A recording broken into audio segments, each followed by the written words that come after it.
I'll be remiss if I didn't mention, our fans today. It's always good on homecoming.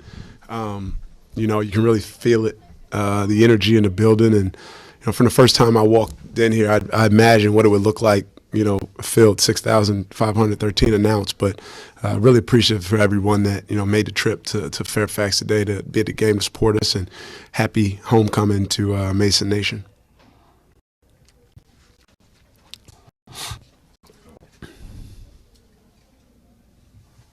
Coach, the conference is really jammed up, especially where you're on the conference.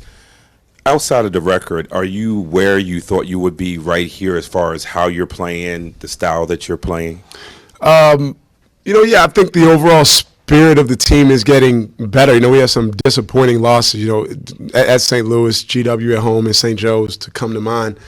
Games we felt like we should have won, but I'm really proud of the way the team has responded. It's not really about what you thought. It's about what you can adjust to, because in our game, you guys are going to go down, injuries, foul trouble, whatever. You have to adjust to the group you have on the court, the group you have available. And we preach to the guys all the time, no one cares. No one cares who's available, who's not. We just got to find a way to continue to improve and get better. These last 3 games were great, really good wins for us. We get to continue to try to rise in the standings of this league. 3 games to go. And talk about Ronald's just development over the years. His career started out, he was constantly injured, and I know we're not concerned about individual stat lines, but he was pretty impressive today. Yeah, no, he was great. He's been really good. When he's important to us. When we go all the way back to the start of the season, not having him in the Virgin Islands for 2, it cast Devin Dinkins into a big role. Not having him at VCU after he played great at Rhode Island. Point guard it's really important to have him on your court, and especially him. He was injury riddled, first 2 seasons here. He's finally getting healthy. He's getting in a rhythm. He's learned a new system, new teammates. He's as important as any one of our players are. Coach, Saquon today played 20-plus minutes. Can you talk about his play? Obviously contributing on defense, grabbing boards. Can you talk a little bit about that? Yeah, he's been coming together. He had a DMP at home. I don't remember who it was against. I got to look. He had a DMP at home, and he's responded really well. Our guys have to show it to me in practice every single day. I can tell a lot from their eyes. I can tell a lot from their mindset, their spirit. And his has been humble and a lot better. He made 2 huge free throws today in the second half. He's improving. He's looking like a senior who's played big-time basketball in the Mountain West. Yeah, so LaSalle, after they kind of struggled for those first 5 minutes, they switched to this real small ball format, going, one of the Drame brothers usually at the 5. You guys seem to struggle with that for a little bit. Well, what were the adjustments that you guys made to the game? I didn't think we struggled with it. The Drame brothers are improving. I mean, they're 20-something% 3-point shooters that are now knocking them down. They made 3 threes between them. Umar Gill's a 15% 3-point shooter. He banged a 3. I don't think we struggled at all. We had the lead going at halftime, so we were +1. Coach, might be a pretty vague question, but just wondering, how would you describe the defense of your players in the second period? No, that's not vague at all. It was cool to see the spirit. One, you're not playing defense against no one. You're playing defense against some really good players, and Brantley and Brickus are some very, very, very talented guards. I thought it last year when we played Ashley Howard's team.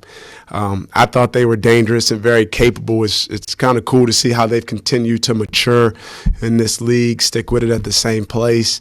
We want to force guys into contested 2-point jump shots, and Brantley made some tough ones. Thank you.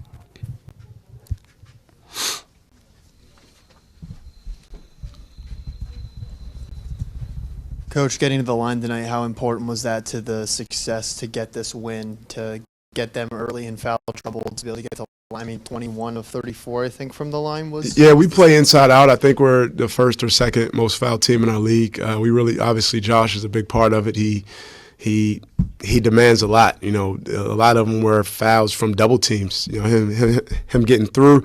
Some of them were them fouling late in the game to extend the game. But no, we want to get inside, not to get fouled, just to the rim is sacred. The rim is sacred, and teams want to protect the rim, and that's where fouls happen. It's a good run for you guys, 3 in a row. 3 games left. How big is that momentum-wise to want to go in the A-10s on a high note? Obviously? Yeah, got a week off, of games. We'll get some rehab, some rest for our guys, continue to practice and improve before we head into Dayton, which I think is one of the best, most cool places to play in the country.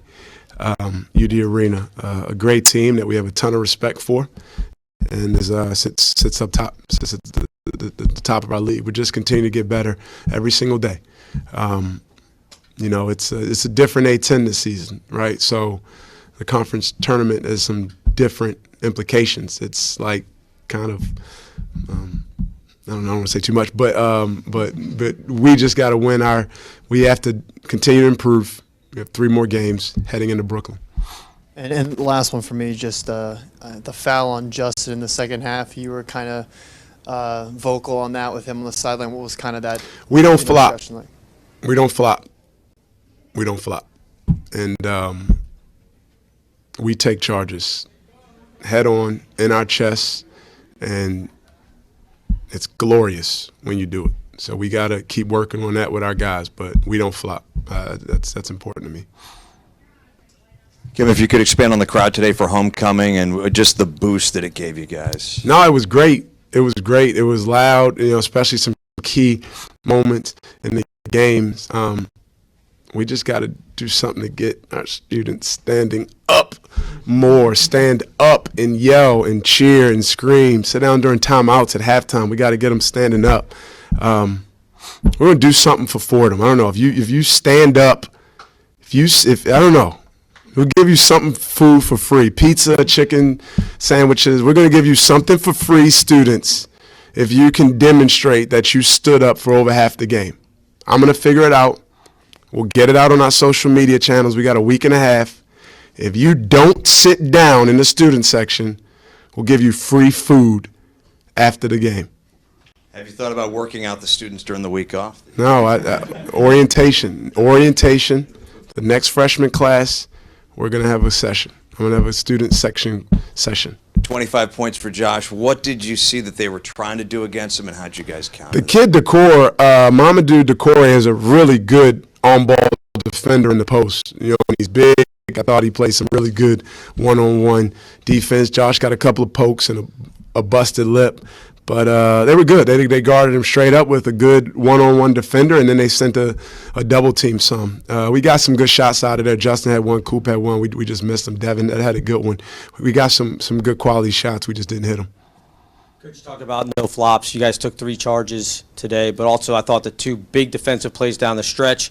Josh flashing out on one side to stop the drive, and then came across the other, got the block that led to the shot clock violation, and then talk about Saquon's block on the fast break. 2 huge plays. Yeah, and Ticket got a big one on a nickelberry 3 was a good block. We want to be in positions to help. We're going to scramble, especially late in the game.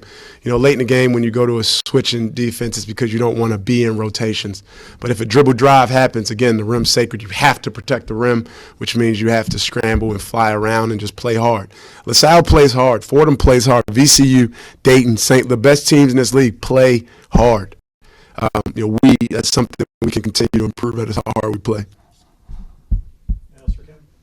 Thanks, guys.